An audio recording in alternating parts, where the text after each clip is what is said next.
नमस्कार, मी सरिता कौशिक. झिरो आवर चर्चा जनहिताची. तुमच्या हक्काच्या प्राइम टाइम मध्ये तुमचं स्वागत. देशाची आर्थिक राजधानी मुंबई, सांस्कृतिक परंपरा आणि विविधतेनं नटलेली मुंबई, कोणताही भेदभाव न करता सर्वांना आपलंसं करणारी मुंबई आणि याच मी मराठी माय मराठी म्हणणाऱ्या मुंबईत महाराष्ट्राची राजभाषा मराठी आणि मराठी माणसाचीच गळचेपी होऊ लागली आहे का असा प्रश्न उपस्थित होऊ लागलाय. निमित्त ठरलंय मराठी मुंबईतील गुजराती पाट्यांचा वाद. घाटकोपर परिसरात गुजराती भाषेत लावलेला मार घाटकोपर आणि आर.बी. मेहता मार्गावरील गुजराती नामफलकामुळे मराठी आणि गुजराती भाषिक वाद पुन्हा एकदा पेटलाय. शिवसेना ठाकरे गटाने तोडफोड केल्याचा आरोप करत गुजराती मतदारांची पसंती असलेला भाजप आक्रमक झाला. त्यानंतर पोलिसांनी ठाकरे गटाच्या 3 शिवसैनिकांना काल रात्री अटक केली. हे प्रकरण ताजे असतानाच मालाड पूर्वेकडील वेस्टर्न एक्सप्रेसवे महामार्गावरील जागृती केंद्र प्रवासी बस स्थानकावरील गुजराती भाषेच्या फलकावर मराठी एकीकरण समितीने मुंबईत मराठीच चालणार असं सांगत काळं फासलं. एकीकडे मराठी विरुद्ध गुजराती भाषेचा वाद, पण दुसरीकडे मुंबईतल्या घरांना आलेल्या सोन्याच्या भावामुळे नोकरदार मराठी माणसाला मुंबईत हक्काचे घर घेणे स्वप्नवत झालंय. तर गुजराती मारवाडी गुंतवणूक म्हणून मुंबई कोकणात घरं जमिनी विकत घेत सुटलेत. यामुळे आपल्याच महाराष्ट्रात मराठी माणसं आता उपरी होऊ लागली आहेत. हे बघताच मुंबईत मराठी माणसाला घर खरेदीत 50% आरक्षणाची मुख्यमंत्री एकनाथ शिंदेंकडे पार्ले पंचम या सामाजिक संस्थेने आज मागणी केली. 20% घरे छोटी बांधावी, ती मराठी माणसाला उपलब्ध करावी अशी ही मागणी आहे. एवढेच नाही तर जर 1 वर्ष ती घरे विकल्या गेली नाहीत तर बिल्डरने ती घरे दुसऱ्या कोणालाही विकली तर हरकत नाही असाही मागणीत उल्लेख आहे. गेल्या काही वर्षात मुंबईत जागांचे भाव गगनाला भिडलेत. अलिशान घरं बांधण्याच्या स्पर्धेमुळे कोट्यावधींची घरं बहुतांश मराठी माणसांच्या आवाक्या बाहेर गेलेत. त्यात अशी महागडी घरं खरेदी करण्याची ज्या मराठी माणसांची क्षमता आहे त्यांना ते मांसाहारी असल्याचे किंवा इतर काही थातुरमातुर कारण देत घर विक्रीस नकार देण्यात येतोय. अनेक ठिकाणी तर उच्चभ्रू इमारतींमध्ये विशिष्ट समुदायातील लोक घरमालकाने कोणाला संबंधित फ्लॅट विकावा अशीही अट घालतात. यामुळे मराठी विरुद्ध अमराठी असा वाद निर्माण झाला आहे. आगामी निवडणुकांची चाहूल लागल्यामुळे मुंबईतला मराठी मतदार आपल्याकडे यावा म्हणून शिवसेना, उबाठा आणि मनसेमध्ये आता स्पर्धा सुरू झाली आहे. मनसे आणि शिवसेना भाषावाद निर्माण करून सामाजिक तेढ निर्माण करत आहे म्हणून सॉफ्ट टार्गेट असलेल्या गुजरात्यांना निशाणा बनवलं जात असल्याचा आरोप भाजपचे मुंबई सचिव माजी नगरसेवक प्रवीण छेडांनी केला आहे. यावर बोलायला आपल्या बरोबर असणार आहे तर माजी खासदार आणि भाजपा नेते किरीट सोमय्या. पण त्याआधी आम्ही आजच्या झिरो आवर मध्ये काय प्रश्न विचारला होता तो पाहूयात आपल्या पोल सेंटरला. आजचा आपला प्रश्न होता, मुंबईत मराठी विरुद्ध गुजराती वादाला खत पाणी घातलं जातंय का? तुम्हाला सांगायचं होतं होय किंवा नाही. मुंबईत जवळपास 1 कोटी मतदार आहेत. मुंबई शहरात 25 लाख तर उपनगरात 75 लाख. ठाण्यात साधारण 85 लाख मतदार आहेत. यात सिंगल लार्जेस्ट मराठी मतदार आहे. मुंबईतील 35-40 लाख मराठी मतांना तोड म्हणून गुजराती भाषिक आणि जैन समाजाचे मिळून असलेले साधारण 40 लाख मतदार. पश्चिम उपनगरातही उत्तर प्रदेश आणि बिहार मतांवर अनेक वॉर्डातील निकाल अवलंबून आहे.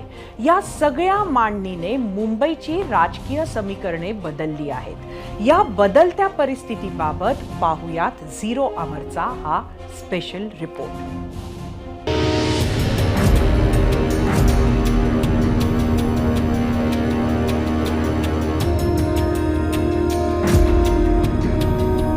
महाराष्ट्राची राजधानी मुंबई.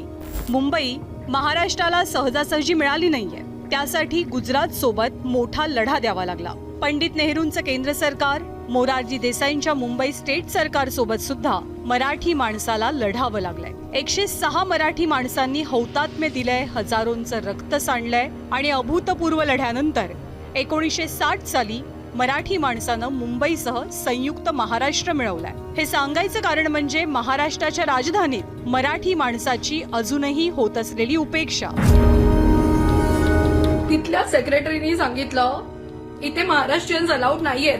इथल्या सत्ताकारणामध्ये मराठी माणसाचं जे महत्त्व होतं पूर्वी ते आज कमी झालेलं आहे आणि हिंदी भाषिक म्हणा, गुजराती म्हणा, साऊथ इंडियन म्हणा, अशा सगळ्या लोकांचं प्राबल्य हळूहळू वाढत गेलं. याला एक महत्त्वाचं कारण असं आहे की मराठी माणसाच्या हातामध्ये असलेली सत्ता हा एक भाग आहे आणि दुसरा भाग म्हणजे मराठी माणसाच्या हातात असलेली अर्थसत्ता. ती अर्थसत्ता जशी जशी कमी होत गेली तसा मराठी माणसाचा टक्काही कमी झाला आणि अर्थसत्ता कमी झाल्यामुळे, राजकीय सत्ता कमी झाल्यामुळे मराठी माणसाचं महत्त्व निश्चितपणे कमी झालेलं आहे. या मायानगरीत देशभरातले लाखो लोक दररोज आपली स्वप्न घेऊन दाखल होतात. त्यातही उत्तर भारतात नेणाऱ्या गाड्यांचं प्रमाण जास्त. अगदी मणिपूर, आसाम, बंगाल पासून काश्मीर ते केरळ, जो आला त्याला या शहरानं आणि मराठी माणसानं आपलं मानलं. छोट्या मोठ्या आगळीकीकडे दुर्लक्ष करत सामावून घेतलं. पण हळूहळू या महानगराची स्कायलाईन बदलू लागली, चेहरा मोहरा बदलू लागला. पिढ्यानपिढ्या मराठी माणूस मुंबईमध्ये राहिला. आमचा कोकणातला माणूस आला जो मुंबईमध्ये बसला, आमचा कोल्हापूर, पुणे इथनं आलेला मराठी माणूस बसला, विदर्भातनं आमचा आलेला मराठी माणूस हा मुंबईमध्ये बसला, मुंबई वाढवली. आज जी काही मुंबई तुम्हाला दिसते ती काय अशीच घडलेली नाही आहे ना. मुंबईचं महत्त्व या मराठी माणसामुळे. त्याच्यामुळे मुंबईमध्ये आम्हीच राहणार आणि पुढच्या 200 पिढ्या आम्हीच राहणार मराठी माणूस. महाराष्ट्राची स्थापना झाली तेव्हा 1960 साली मुंबईत 40-45 लाखांपैकी 20-22 लाख म्हणजेच 50% जास्त मराठी टक्का होता. तो आता 1.25 कोटींच्या लोकसंख्येत 30 ते 35% आल्याचं जाणकार सांगतात. त्यामुळे मुंबईत जिंकायचं असेल तर मराठी मतांवरती अवलंबून राहण्याची गरज कमी झाल्याचं राजकारण्यांच्याही लक्षात आलं आणि इथेच अमराठी मतांसाठी लांगुल चालन सुरू झालं. हे करण्यात कोणताही पक्ष मागे नाही. मराठी माणसाच्या हक्कासाठी जन्माला आलेली शिवसेना उत्तरायण भरवायला लागली. आदित्य ठाकरेंच्या निवडणुकीसाठी केमछो वरळीचे पोस्टर लागू लागले. महाराष्ट्राचे मुख्यमंत्री असताना देवेंद्र फडणवीस मुंबईच्या काही भागात थेट हिंदीत भाषण करू लागले. अगदी राज ठाकरे सुद्धा उत्तर भारतीयांच्या स्टेजवरती दिसू लागले. आम्ही जर एकामेकाने एकत्र राहतो तर एक सुंदर चौक घाटकोपरचा एंट्रन्सवर होतोय तर त्याला आपण माझे घाटकोपर, मारू घाटकोपर आणि माय घाटकोपर असे तिन्ही भाषेत आपण त्या चौकाला आपण सौंदर्यीकरण करताना केले.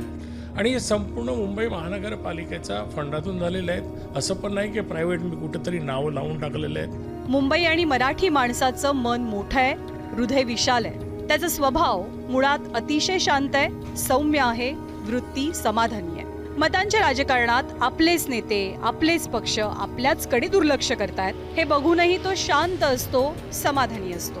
आपणच मुंबई बाहेर का फेकले गेलोय ह्याचा शांत समाधानी मराठी माणसानं कधी विचार केलाय का?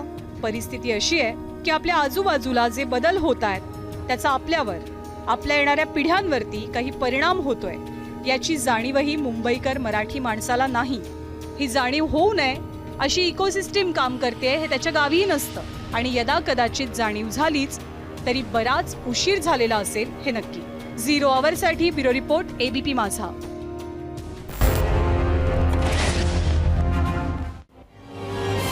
महाराष्ट्रात जरी मुंबई असली तरी मुंबईत आता महाराष्ट्र शोधावा लागण्यासारखे दिवस आले.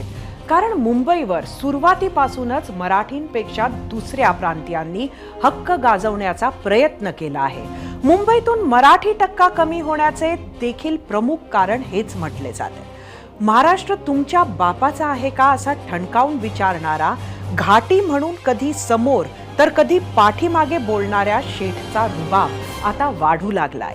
मांस खाणाऱ्या मराठी माणसाला काही इमारतींमध्ये उघड नो एंट्री आहे. मुंबईत यामुळे मराठी विरुद्ध गुजराती मारवाडी असे चित्र दिसू लागले आहे. बाळासाहेब ठाकरेंच्या हिंदू हृदय सम्राट अशा नेतृत्वाचा उदय मात्र ह्याच मुंबईतील मद्रासी विरोधातील वाचा आणि थंड बसा ह्या तीव्र स्वरूपाच्या भूमिकेतून झाला. तर पुढे भूमिपुत्राला रोजगार, मराठी भाषा, मराठी पाट्या, मराठी माणसाला घरे नाकारणाऱ्यांना धडे शिकवणे यातून सामाजिक गरजही असणारे हे राजकारण पुढे गेले. यात शिवसेना आणि मनसे दोघेही आघाडीवर होते. मात्र नरेंद्र मोदी, अमित शहा यांच्या राष्ट्रीय पातळीवर नेतृत्वाच्या उदयानंतर मात्र आधीच भाजपच्या जवळ मानल्या जाणारा गुजराती समाज हा अगदी त्यांच्या पदराशी बांधला गेला. पण जोपर्यंत शिवसेना आणि भाजप एकत्र होते तोपर्यंत राजकीय दृष्ट्या हे ऑल वेल होते. काही तुरळक घटना घडायच्या पण त्याला व्यापक पक्षीय स्वरूप नव्हतं. मराठी माणूस आमचा आणि गुजराती तुमचा हे विभाजन पक्षीय स्तरावर मात्र गेल्या मुंबई महापालिका निवडणुकीत पहिल्यांदा बघायला मिळाले. आता तर भाजप सेनेची फारकतच झाली. निवडणूक जवळ येते आणि त्यामुळेच हे विभाजन जास्त तीव्रतेने जाणवायला लागलंय.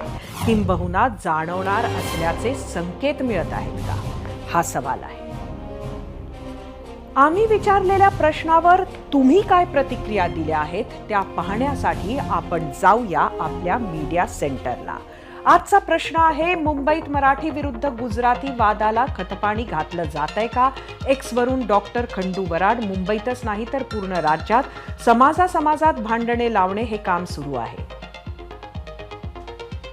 युट्यूबवरून जयवंत भोळकर, असे वाटत नाही पण असेल तर ती एक स्थानिक पीडित मराठी माणसाची तीव्र प्रतिक्रिया आहे हे निश्चित.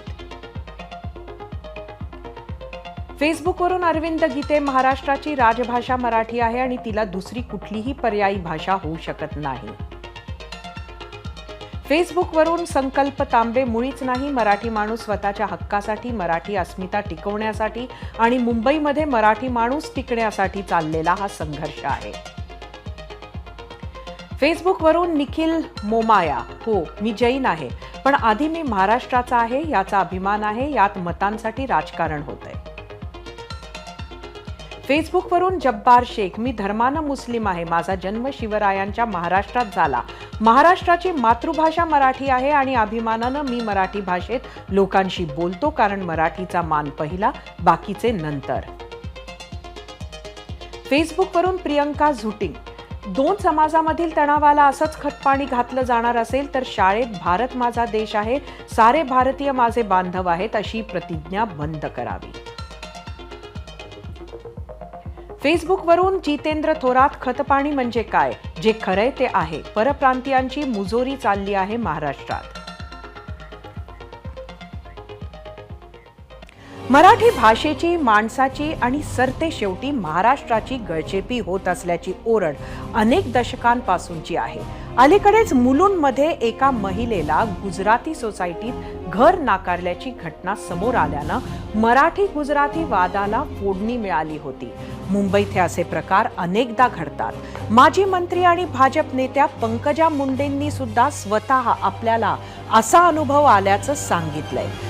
बोलण्यासाठी आपल्याबरोबर आज 0 आवरमध्ये उपस्थित आहेत भाजप नेते आणि माजी खासदार किरीट सोमय्या. त्यांच्याशी आपण बोलायला जाऊया आपल्या गेस्ट सेंटरला. किरीटजी, 0 आवरमध्ये आपलं स्वागत आहे. आजचा आमचा प्रश्न असा होता की मराठी आणि गुजराती वादाला खतपाणी घातल्या जात आहे का? तुम्ही काय सांगाल?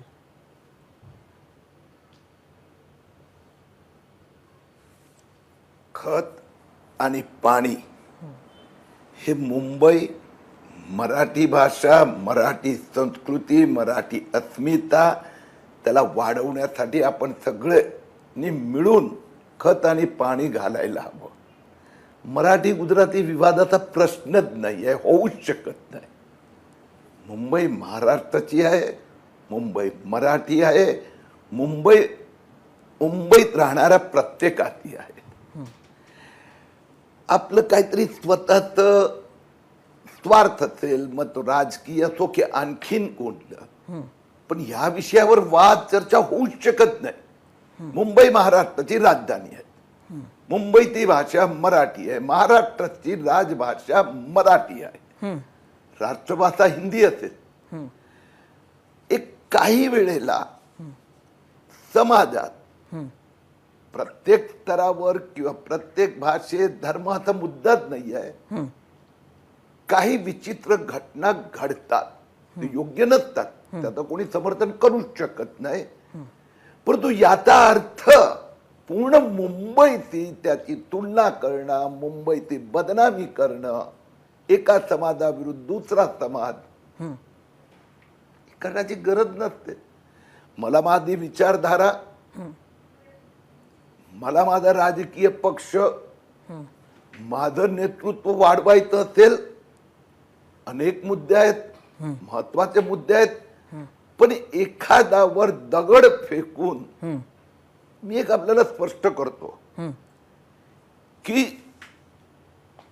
मराठी टक्का घसरतो की गुजराती टक्का कमी झाला, याच्यावरून भाषा, संस्कृती, अस्मिता, मुंबईची वास्तविकता याच्यावर वादविवाद नाही होऊ शकत. आकडे आपण दिले, आकडे सगळ्यांना माहित आहेत की मुंबईत गुजराती मराठी नंतरच्या संख्येत होते. त्याचं कारण होतं की 1959-60 पर्यंत मुंबई ही गुजरात आणि महाराष्ट्राची राजधानी होती. म्हणून त्यामुळे मुंबईत काही प्रमाणात इतर भाषेच्या लोकांपेक्षा जास्त गुजराती. खरं तर उत्तर भारतीय आता नंबर 2 वर झालेले आहेत. परंतु माझ्या आजोबाचे वडील, नाही आपण थोडे आकडे आहे ना करेक्ट करा, आपले चुकीचे आकडे आहेत. 1960 मध्ये ज्यावेळी गुजरात महाराष्ट्र वेगळे झाले, त्यावेळी जेवढे टक्के गुजराती पॉप्युलेशन होतं त्याचा अर्धे टक्के पण आता नाही आहे. नक्कीच मी आत्ताच्या आकड्यांना घेऊन म्हणते. पूर्वी एकत्रित राजधानी होती. मी पुन्हा एकदा सांगितलं की 1960 मध्ये जेवढे टक्के गुजराती होते त्यातला अर्धे टक्के पण नाही. नंबर 1. नंबर 2, 1980 नंतर गुजरात मधून मायग्रेशन ऑलमोस्ट 0 झाला. पण विषय गुजराती हा नाहीये आज. विषय आहे मराठी, मराठी भाषी, मराठी अस्मिता, मराठी संस्कृती. माझ्या राजकीय स्वार्थासाठी मी आकडेचा खेळ, हा ही गोष्ट खरी आहे की 1960 मध्ये पण मुंबईत मराठी भाषी हे 50% किंवा कमी होते. दुसऱ्या राज्याच्या राजधानीत तसं नव्हतं, परंतु हे द्विभाषी राज्य होतं. आता राहिली गोष्ट की कोणीतरी समजा कुठेतरी फ्लॅट देण्यासाठी नॉन व्हेज आहे की इथे फक्त जैनच समाजाला घर देता येणार, आता कुठेतरी त्रुटी असेल, चूक असेल तर ती सुधारली पाहिजे. पण त्याचा अर्थ संबंध मुंबई हे असा प्रकारचा आहे हे म्हणणं योग्य नाही आहे. नक्कीच किरीटजी, तुम्ही म्हणता आहात ते अगदी मान्य आहे. खरं तर आपल्याला जे आकडेवारी समोर आहे त्याच्यात असं आहे की एक 26% जे आहे ते उत्तर भारतीय आहे, 13% मुसलमान आहेत, 13% गुजराती आहेत. मात्र एकंदरीत जी घटना इतक्यात घडतात आहेत त्याला जे खतपाणी घालतात आहे असा जो आमचा आजचा प्रश्न होता. तुम्ही सुद्धा राजकारणाकडे अंगुली निर्देश केलात. नक्की हे राजकारण कोण करतंय? म्हणूनच मी आपल्याला सांगितलं, आता आकडा आपण खूप चांगला सांगितला, ही वास्तविकता आहे. एकेकाळी गुजराती 30% होते, आता 13%. म्हणजे गुजराती मराठी वादविवाद होऊच शकत नाही. राहिली गोष्ट एखादी चुकीची घटना झाली तर मला सांगा, माझा मुलगा नील सोमय्या, त्याची बायको पण मराठी आहेत, माझी पत्नी पण मराठी आहे, नीलची आई मराठी झाली. ज्यावेळी शाळेत ऍडमिशन घ्यायचं झालं त्यावेळी आमच्या घरात वादविवाद काय होता, मी म्हणत होतो नीलला मराठी शाळेत आपण ऍडमिशन घेऊन देऊया. परंतु समाजात इंग्रजीचं प्राबल्य आहेत, यात गुजराती, हिंदी, मराठी असं नाहीये. सगळ्या परिवारातले अधिकाधिक लोक सध्या इंग्रजी माध्यमाच्या शाळेत ऍडमिशन घेतात. मराठी शाळा बंद होतात. आपण असं म्हणायचं का की गुजराती लोकांमुळे बंद होतात? हे चुकीचं आहे. तसाच पद्धतीने एखादाने एखादं फलक तेलुगू मध्ये लावलं, तमिळ भाषेत लावलं, संस्कृत भाषेत लावलं, आपण आग्रह केला पाहिजे की मराठी भाषेत फलक असलं पाहिजे, हे बरोबर आहे. पण त्याने समजा त्याचे गिराक बघून, त्याची वस्ती बघून, त्याचे जे कंझ्युमर आहेत ते बघून, किंवा त्याला स्वतःला वाटत असेल ते दुसऱ्या भाषेत फलक लावणं मला काही कळत नाही. मराठी भाषेत फलक असलं पाहिजे. मराठी भाषेबरोबर मराठी गुजरातीमध्येही लावण्याची कोणाची इच्छा असेल तर त्यांना लावायला ते त्यांना लावू दिलं पाहिजे असं आपलं म्हणणं आहे.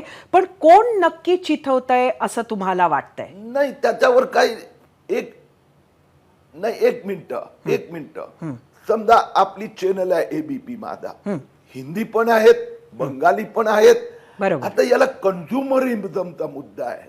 हा भाषेचा वादविवाद आता नाहीये. मराठी ऐवजी गुजरातीचं नाही, कंझ्युमर. त्याला तिथे जे मार्केटमध्ये आता तुम्ही मुस्लिम मोहल्लात द्या, उर्दू फलक आहेत, मोठी मोठी फलक आहेत, मराठी फलक पण नसेल.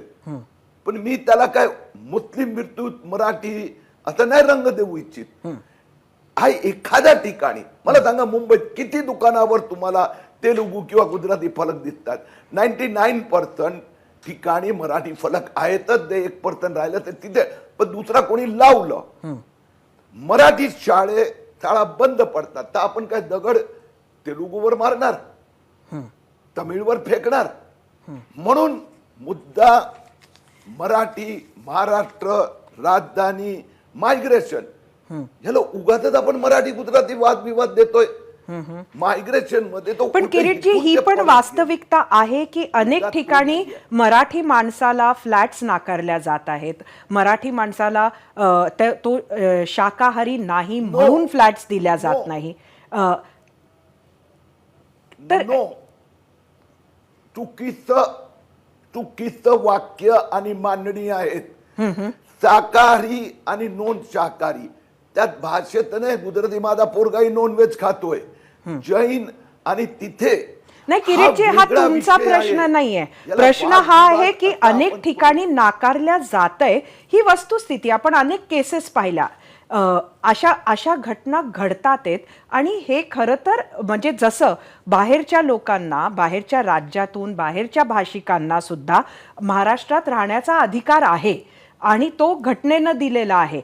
असं असताना इतर कुठंतरी त्यांना एखाद्या फ्लॅट स्कीममध्ये नकार देणं, या घटना वाढतात आहे का असं तुम्हाला वाटतंय का, हे मी आपल्याला विचारते. चुकीची मांडणी आहे, एकदम चुकीची, फॉर पॉलिटिकल पर्पज आहे, स्वतःचा स्वार्थासाठी. किती त्या घटना घडल्या, ह्या घटना चुकीच्या आहेत. पण एखादी घटना जर घडली तर त्याला एका समाजाविरुद्ध दुसरं समाज स्वरूप देणं योग्य नाही. 99.9999% असं होत नाही. जर कोणी केलं असेल तर त्याच्यावर कारवाई करावी. पण त्याच्यामुळे याला तेलुगू, मराठी, गुजराती, हिंदू, नॉन हिंदू, जैन स्वरूप देणं योग्य नाहीये. मला मुद्दा काय आहे, मराठी भाषा, मराठी संस्कृती. तुमच्याच पक्षातील नेत्या असणाऱ्या पंकजा मुंडे यांनी सुद्धा अशा पद्धतीचं ट्विट करून हे मांडलं की मराठी माणसाला घर दिल्या जात नाही. मग असं त्यांनी का म्हणावं?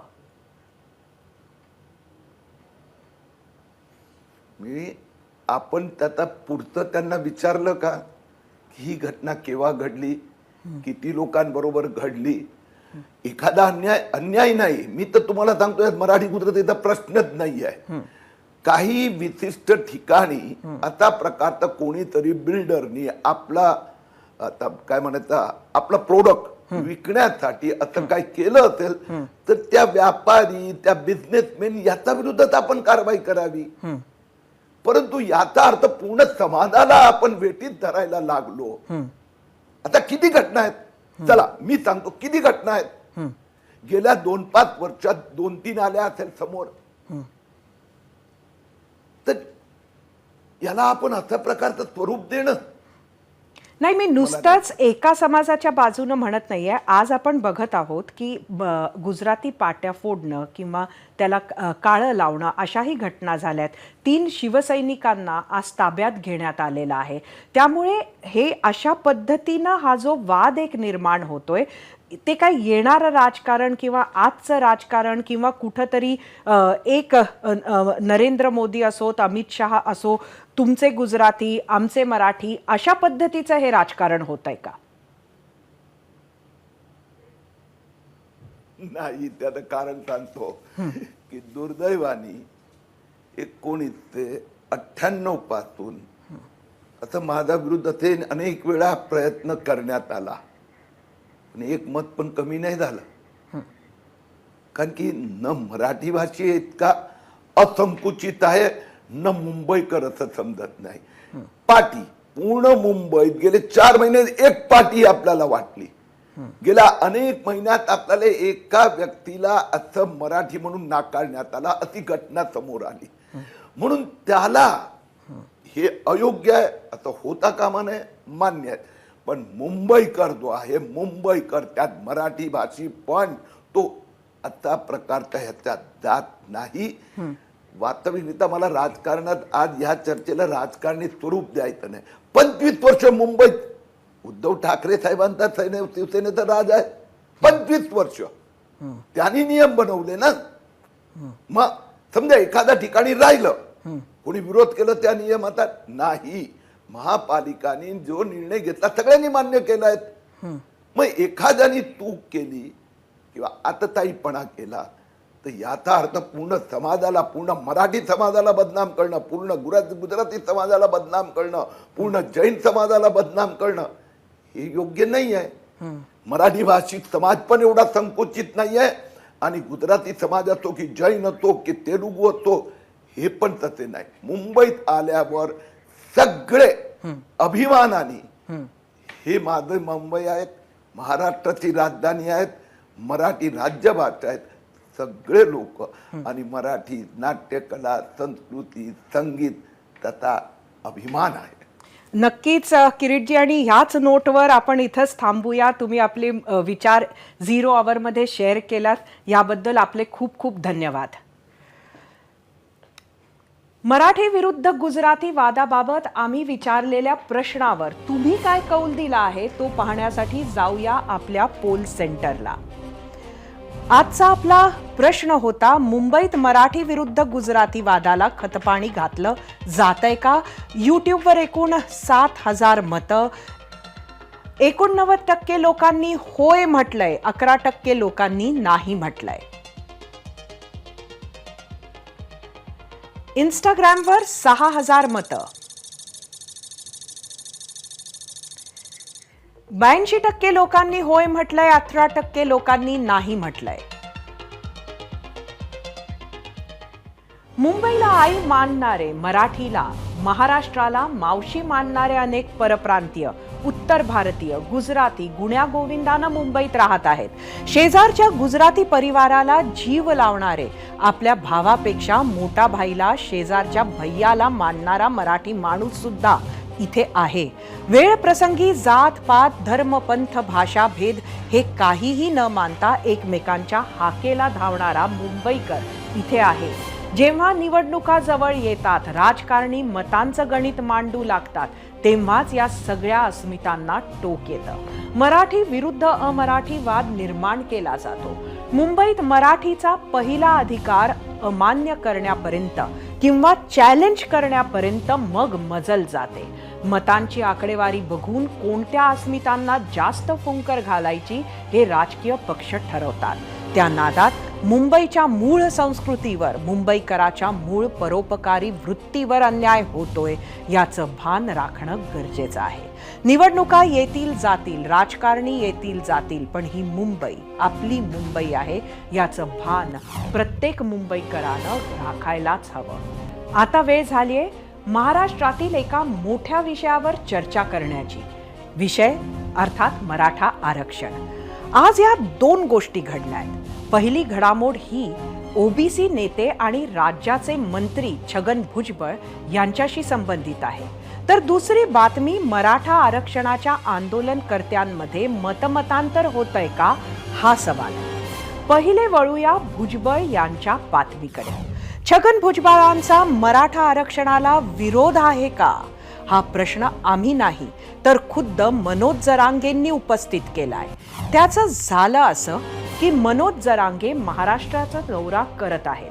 त्याच दौऱ्यादरम्यान मंत्री छगन भुजबळ यांनी मराठा आरक्षणावरून एक वक्तव्य केलं. त्यामुळे जरांगेंनी आपल्या सभांमधून भुजबळांवर टीका सुरू केली. परिणामी भुजबळ माध्यमांसमोर आले आणि त्यांनी आरक्षणाला कोणताही विरोध नाही असं स्पष्ट केलं. त्यानंतर हा वाद संपला असं वाटलं होतं, मात्र तसं झालेलं नाही.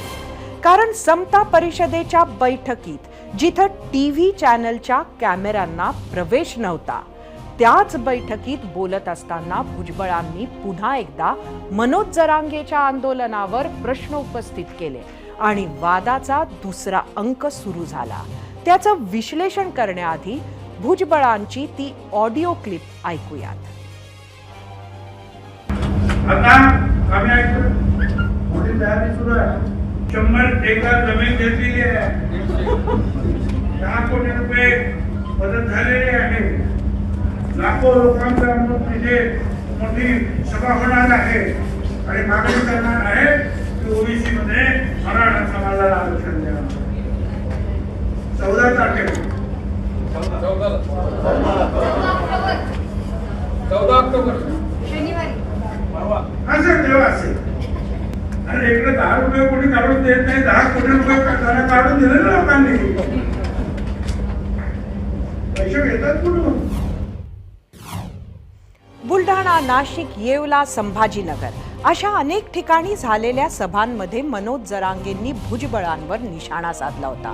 भुजबळ कसे मराठा आरक्षणाला विरोध करतायत अशा भाषेत त्यांना प्रश्नही विचारली होती. मात्र नंतर दोघांनीही एकमेकांवर बोलणं टाळलं होतं. त्यातच आता भुजबळांची ऑडिओ क्लिप समोर आली. त्यावर जरांगे काय म्हणाले ते बघूया. जरांगे पाटील यांनी 100 एकर शेती साफ करून मैदान करत आहेत. 7 कोटी रुपये जमा केलेत. एवढे पैसे येतात कुठून असे भुजबळांनी समता परिषदमध्ये आरोप केला तुमच्यावर. सरकारने दवाखान्यात नाही त्यांना लवकर 7 कोटी जमा केलेत. कोणी सांगितलं? एवढा मोठा माणूस कसा बोलू शकतो असं काही पण? 7 कोटी जमा केले आणि 40 कोटी. मी जे दौरे केले ना त्याच्यातला एक मराठा जर म्हणला ना 50 रुपये घेतले तर मी तो म्हणून ते ऐकायला तयार. 50 रुपये एखादा म्हणला मी 50 रुपये त्यांना दिले किंवा मी 500 रुपये दिले ते म्हणून ते ऐकायला तयार आहे. एवढ्या दौऱ्यात कोणाला बी जाऊन विचारा 7 कोटी कुठून जमा केलेत. जरांगेने पलटवार केला आणि मराठा बांधवांकडून रोष निर्माण होण्याची शक्यता झाली. त्यावर संध्याकाळी माध्यमांसमोर येत छगन भुजबळांनी स्पष्टीकरण दिलं. काय म्हणाले ते बघूया. तुम्ही आम्ही काम करत असताना 7 लाख रुपये जमवताना सुद्धा तुम्ही खिशात हात घालत नाही. कारण एखादं उद्दिष्ट पूर्ण करायचं म्हणजे नुसतं तन मन लागत नाही, धनसुद्धा लागतं. तर हे त्यांच्याकडून सगळ्यांकडून आपण शिकण्यासारखं आहे की हे सगळं जे एखाद्या उद्दिष्टाच्या पाठीमागे उभे राहतात ते सगळे उभे राहतात. हा त्याच्यातून घ्यायचा अर्थ आहे. या दृष्टीने बोललो. मी टीका वगैरे केली नाही. पण एवढा मोठा खर्च आहेच ना, तो खर्च करायला सगळ्यांचे हात लावायला लागतात हे माझ्या कार्यकर्त्यांना समजावून सांगत होतो. त्यामुळे आता भुजबळांच्या उत्तरानं जरांगेंचं समाधान होणार का आणि या वादाचा शेवट कसा होणार हे 14 तारखेलाच कळेल. कारण त्या दिवशी मनोज जरांगेंची तीच सभा आहे ज्याचा उल्लेख भुजबळांच्या ऑडिओ क्लिपमध्ये आहे. त्यामुळे आता त्याच सभेची प्रतीक्षा आहे. याच सभेआधी मराठा आरक्षण आंदोलनात फूट पडली आहे का असाही प्रश्न पडलाय. कारण महाराष्ट्रात एकाच वेळी सुरू असलेले 2 आंदोलनं. दोन्ही आंदोलनं आहेत मराठा आरक्षणासंदर्भातीलच. एक आंदोलन अर्थात मनोज जरांगेंचं जे गेल्या महिन्याभरापासून सुरू आहे. सकल मराठा समाजाला कुणबी प्रमाणपत्र देऊन ओबीसीतून आरक्षण द्या अशी मागणी मनोज जरांगेंची आहे. त्यावर ते ठाम आहे. मात्र आज मुंबईत मराठा समाजाच्या वतीनं गिरगाव चौपाटी ते वर्षा बंगल्यापर्यंत मोर्चाचं आयोजन केलं होतं. त्यातही आरक्षणाची मागणी होती. मात्र जरांगेप्रमाणे कुणबी प्रमाणपत्र देऊन नाही तर थेट मराठा म्हणूनच ओबीसीतून आरक्षण द्या अशी मागणी होती. ती आधी पाहूया. 50%च्या आत ओबीसी मधून आरक्षण मिळालं पाहिजे, मराठा म्हणून मिळालं पाहिजे. आमचं हक्काचं 50% आतलं आम्हाला आरक्षण पाहिजे. कुणबी प्रमाणपत्र पाहिजे म्हणजे पाहिजे. कुणबी मधून आरक्षण आम्हाला अजिबात नकोय. आमचा हक्क 50%च्या आत आहे, ओबीसी मधून आहे आणि मराठा म्हणूनच आहे. मराठ्यांची पोटजात कुणबी होत नाही का? देश हा संविधानानुसार चालतो, बोलक्या पोपटाप्रमाणे नाही चालत. ज्याच्यात माझ्या मराठ्याचं हित नाही तो कायदा पारित केलेला आम्ही मान्यच करू शकत नाही. आमची जात आम्ही अजिबात बदलू देणार नाही.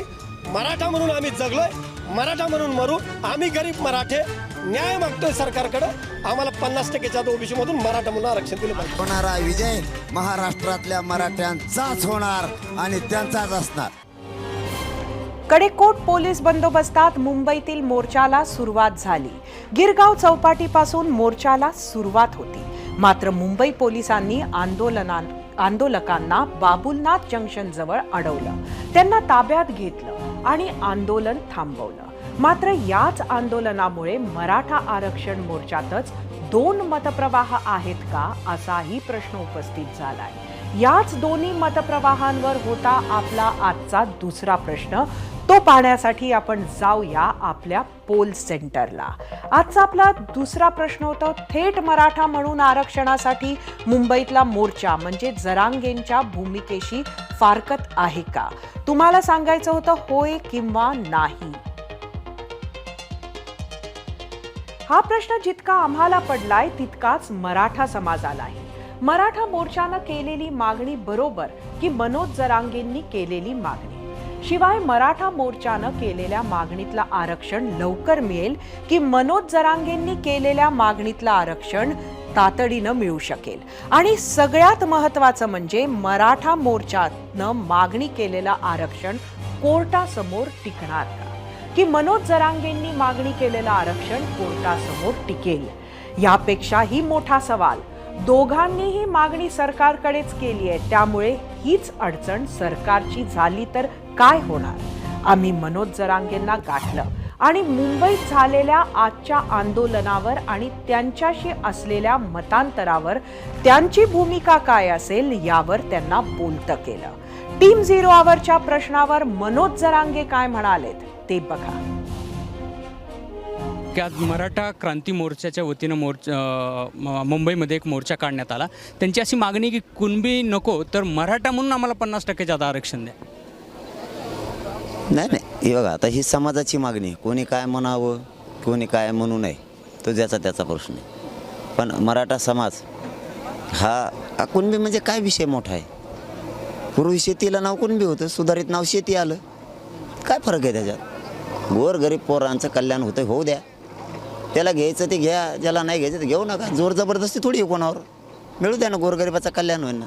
कशाला कोणी आडवं पडेल? हे 2 मतप्रवाह वेगवेगळे मराठा क्रांती मोर्चामधले, ह्याचा काही आंदोलनावर परिणाम होईल असं नाही वाटत का तुम्हाला? 2 नाही, आंदोलनावर काय परिणाम होणार नाही, काय नाही. त्यांच्याही मनात परिवर्तन होईल. ते आमचेच भाऊ आहेत. मराठा म्हणून 50%च्या आत मिळावं याच्याबाबत तुम्ही सहमत नाही आहेत का? नाही सहमत येईल, मला काही अडचण नाही ना. अनेक दशकं राजकारण करणारे राजकीय नेते मराठा आरक्षण द्या, केंद्रातून कोटा वाढवा वगैरे वगैरे बोलत आहेत. पण जेव्हा मराठा समाजात हे मतमतांतर झालंय तेव्हाही नेते मंडळी नक्की कुठल्या मताच्या बाजूने आहेत? त्यांना कुणबी म्हणून आरक्षण हवंय की मराठा म्हणून? का त्यांना जास्त शक्य वाटतंय ते जाणून घ्यायचा प्रयत्नही आम्ही केला. तो बघूया. सर्वांना याचा फायदा होईल आरक्षणाचा, असा सर्वसामान्य लोकांना याचा बेनिफिट व्हावा आणि सर्वमान्य तोडगा हा निघावा अशा स्वरूपाची अपेक्षा आहे.